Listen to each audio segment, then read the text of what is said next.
अस्सलाम वालेकुम व्यूवर्स। आज मैं आपका अपना फ़ारूक सियार मदीना ट्रेडर्स की तरफ से। तो आज जिस चीज़ का इंट्रोडक्शन हम आपको करवाने जा रहे हैं ये डीसी कंप्रेसर है। ठीक है, काफ़ी सारे क्वेश्चंस आते हैं कि यार हमने फ्रिज को एसी से डीसी में करवाना है, तो ये कोई ऑब्जेक्शन नहीं है, कोई इशू नहीं है। आपका अपना अगर पुराना फ्रिज भी है घर में तो उसको हम ये कंप्रेसर डीसी वाला लगाकर उसको एसी से डीसी कंप्रेसर में चेंज कर सकते हैं। फिर एक क्वेश्चन और होता है कि यार ये जो किट है, ये किट आप देख रहे हैं, ये इसके साथ लगी हुई है। ये जब किट लगा देते हैं तो क्या ये इसको इन्वर्ट करती है या कन्वर्ट करती है? तो भाई ऐसा कुछ नहीं है, ये इसका कंट्रोलर है। ये इसका क्या है? कंट्रोलर। ये जस्ट इसे कंट्रोल करता है। इसमें ये सारे पॉइंट्स हैं। सबसे पहले सप्लाई आ जाती है, फिर फ़ैन आ जाता है, फिर थर्मोस्टेट आ जाता है, डोर स्विच आ जाता है। तो ये सारे इस चीज़ के पॉइंट होते हैं जो इस किट के अंदर हैं। इसके यहाँ ये आपको कुछ नज़र आ रहा होगा। सबसे पहले नेगेटिव लिखा हुआ है, फिर पॉजिटिव है, फिर F+ है, F- है, यानी F नेगेटिव। फिर इसी तरह से आगे जो है वो इसमें D है, और फिर उसके बाद ये आपको नज़र आ रहा होगा C है, P है। यानी ये इसमें सबसे पहले आपको सप्लाई है, फ़ैन है, डोर है, फिर उसके बाद थर्मोस्टेट है। ठीक है, लास्ट पर आपको T नज़र आ रहा है, P के नीचे T। और C जो है ये कॉमन के लिए यूज़ होता है, T जो है ये थर्मोस्टेट के लिए यूज़ होता है, D for door switch, F for fan, और -+ का मतलब है कि मेन सप्लाई हम इसको यहाँ पर देते हैं। तो इसमें एक और चीज़ होती है, ये आपको नज़र आ रहा होगा इसके अंदर कि ये लिखा हुआ है QDHZ50, फिर DC 12 वोल्ट से 24 वोल्ट, और इसके अंदर R134A। तो भाई ये जो कंप्रेसर है ये 12 वोल्ट सप्लाई पर भी चल सकता है। इसको हम अगर 24 वोल्ट सप्लाई देंगे तो तब भी इसमें कोई इशू नहीं आएगा। लेकिन इसमें जो गैस चार्ज होगी, जिसे रेफ्रिजरेंट कहते हैं, वो सिर्फ R134 इसमें यूज़ होगी। नेक्स्ट इंशाल्लाह जो हमारी वीडियोस होंगे हम उसमें आपको बताएंगे कि इसमें कौन सी गैस चार्ज होती है, किस तरह से होती है, वो सारी चीज़ें हम आपको नेक्स्ट इंशाल्लाह बताएंगे। ये देख रहे हैं आप, ये इसके पाइप हैं, इसके ऊपर सील लगी हुई है। इसी तरह से ये पाइप है, इस पर भी सील लगी हुई है। ये पाइप है तो इस पर भी सील लगी हुई है। सबसे पहले तो कस्टमर ये कहता है कि जो आप हमें कंप्रेसर देंगे क्या वो न्यू होगा, वो उसकी सील लगी होंगी, नहीं होंगी? तो भाई ऐसा कुछ नहीं है। ये सारे ही हमारे पास जितने भी कंप्रेसर होते हैं ये सब न्यू के न्यू होते हैं, और इसमें कोई भी ओल्ड नहीं होता। लास्ट टाइम एक कस्टमर ने काफ़ी इस बारे में क्वेश्चंस किए, काफ़ी अच्छा लगा।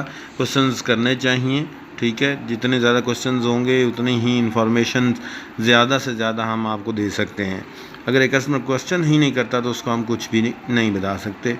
अब एक और क्वेश्चन आता है कि यार ये किट जल तो नहीं जाएगी, ये कंप्रेसर जल तो नहीं जाएगा? तो ऐसा भाई कुछ नहीं है, ना ये किट जलेगी ना ये कंप्रेसर जलेगा। उसकी रीज़न क्या है कि इसकी जो ये कंट्रोल किट हमने डिज़ाइन हुई है इसकी, ये इस तरह से हुई है कि इसके जो वोल्टेज हैं वो जैसे ही 11.5 से लो जाएंगे तो ये फ़ौरन ही कंप्रेसर को ट्रिप करवा देगा। ये थे 12 वोल्ट के अंदर। और अगर 24 वोल्ट इसकी सप्लाई मिल रही होती है तो 22 वोल्ट्स या 23 वोल्ट से जैसे ही लो जाएंगे ये फ़ौरन कंप्रेसर को ट्रिप करा देगी। अब कंप्रेसर के वोल्टेज किस सूरत में ये कम जाते हैं? जब ये स्टार्ट होता है उस वक्त लोड इस पर ज़्यादा होता है, क्योंकि इसने पूरे गैस को ज़ीरो से स्टार्ट करके वो पूरा साइकिल चलाना होता है। तो उस वक्त एक तो इसके वोल्टेज जो हैं वो कम जाते हैं। दूसरा, जब हमारा जो है वो बैटरी लो हो तो ये चलेगा, और बैटरी हमारी जो है वो कम होगी या सनलाइट कम होगी तो जो वोल्टेज आ रहे होंगे वो कम होंगे। उससे हमारी जो है फ्रिज बिल्कुल भी स्टार्ट नहीं होगी। स्टार्ट होगी झटका लेकर ट्रिप कर कर बंद चली हो जाएगी। इसमें फ्रिज का कोई भी फॉल्ट नहीं है, ना ही कोई के हमारी किट का फॉल्ट है। जो एक्चुअल फॉल्ट है वो हमारे वोल्टेज का पूरा ना होना है। इसी तरह कंप्रेसर के साइज़ की बात करते हैं तो साइज़ में ये 50G आपको नज़र आ रहा है। इस तरह से 40G भी होता है। वो डायग्राम फ़ोटोज़ जो है मैं शेयर करूँगा लास्ट पर। 35 भी होता है, और 65 भी होता है, 75 भी होता है। जो हमारे पास 35 होता है वो 1/7 का होता है, फिर 45 है वो 1/6 का होता है, जो 50 है वो 1/5 का होता है, 65 है वो 1/4 का होता है, 75 है तो वो 1/3 का होता है। ये जितने भी हैं ये फ्रिज के अंदर, फिर उसके बाद रेफ्रिजरेटर के अंदर जो है इनको लगाया जाता है। और इसमें भी उसी तरह से एक हमारी कॉमन होती है, ये शायद मैं कोशिश करता हूँ आपको दिखाने की। ये देख रहे हैं, कॉमन, मेन और स्टार्टिंग, ठीक है। ये भी इसमें भी उसी तरह से होता है। ये नहीं होता कि कोई इसमें डिफरेंट है, वो ये 3 पॉइंट्स होते हैं। ये किट आपको खोल के भी दिखाई जाएगी, इसकी डायग्राम भी मैं आपसे शेयर करूंगा, लेकिन ये सब कुछ मैं आपके साथ नेक्स्ट में शेयर करूंगा। और जो इनकी कंप्रेसर की तस्वीरें हैं वो मैं आपको इस वीडियो के अपने लास्ट में जो है वो शेयर करूंगा। तो आपको कोई भी इसके बारे में क्वेश्चन हो तो वो आप बिल्कुल कमेंट के अंदर शेयर कर सकते हैं। आपके क्वेश्चन का आंसर इंशाल्लाह नेक्स्ट वीडियोस में दिए जाएंगे, और नेक्स्ट वीडियो के अंदर हम इनकी फुल जो डायग्राम है वो शो करेंगे। इनका वेट और इनका साइज़ वो एसी कंप्रेसर की निस्बत काफ़ी कम होता है। ये नहीं होता कि ये बिल्कुल काम नहीं कर सकते। ये 1/5 का है। ये अगर देखा जाए तो जो हमारा एसी का 1/6 का कंप्रेसर होता है उसका साइज़ है, अगर 1/6 का हो तो उसका साइज़ उससे भी कम होगा। तो ऐसे कोई इशू नहीं है, आप जैसा भी होगा इसकी वर्किंग जो है, इसकी एफिशिएंसी जो है वो दूसरे कंप्रेसर जैसी ही होगी। इसमें कोई भी आपको घबराने वाली बात नहीं है, ना ही आपको कोई टेंशन लेने वाली बात है कि ये काम करेगा नहीं करेगा।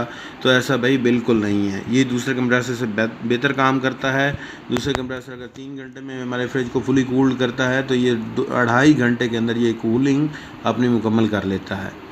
तो आजकल जैसे महंगाई का दौर है तो हमें जो है अपनी सारे ही इक्विपमेंट एसी से डीसी पर शिफ्ट कर लेने चाहिए, ताकि हमारा बिजली का बिल कम आए। इसकी प्राइसेस थोड़ी सी ज़्यादा होती हैं दूसरे कंप्रेसर की निस्बत, लेकिन अगर आप 1 ईयर का अपना जो है वो कैलकुलेट करें अपना बिल बिजली का, तो ये उसकी निस्बत जो है वो 1 साल के अंदर जब ये हमारे पास फ्रिज हमारी चलेगी, तो फ्रिज की नया फ्रिज अगर आप ख़रीदते हैं तो उसकी कास्ट ये कम करके एसी 220 वोल्ट वाले फ्रिज से भी आपकी प्राइस कम कर देगा, क्योंकि इसने फॉर लाइफ जो है वो फ्री ऑफ कास्ट चलना है। इसकी बात अब आती है गारंटी की।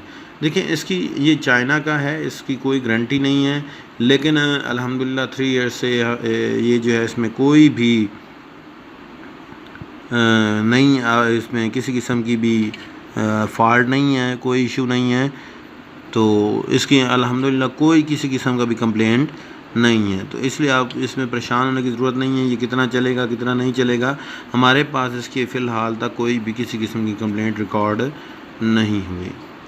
तो आज के वीडियो में इतना ही। इंशाल्लाह नेक्स्ट वीडियो में इसकी डायग्राम्स होंगी, इस तरह का डायग्राम होगी, फुली इसका ऑपरेशन आपको दिखाया जाएगा, फ्रिज के अंदर ये ऑपरेट कैसे हो रहा है, इसके एम्पेयर्स आपको दिखाए जाएंगे। तो इंशाल्लाह आप रहें हमारे चैनल के ऊपर, चैनल को सब्सक्राइब करें और साथ में बेल आइकन जो है उसको प्रेस करें, ताकि आपको हमारी नई आने वाली वीडियोस की टोटल अपडेट्स मिलती रहें। बहुत शुक्रिया। अल्लाह हाफिज़। आपका व्यूवर्स फ़ारूक सियाल, मदीना ट्रेडर्स की तरफ से। अल्लाह हाफिज़।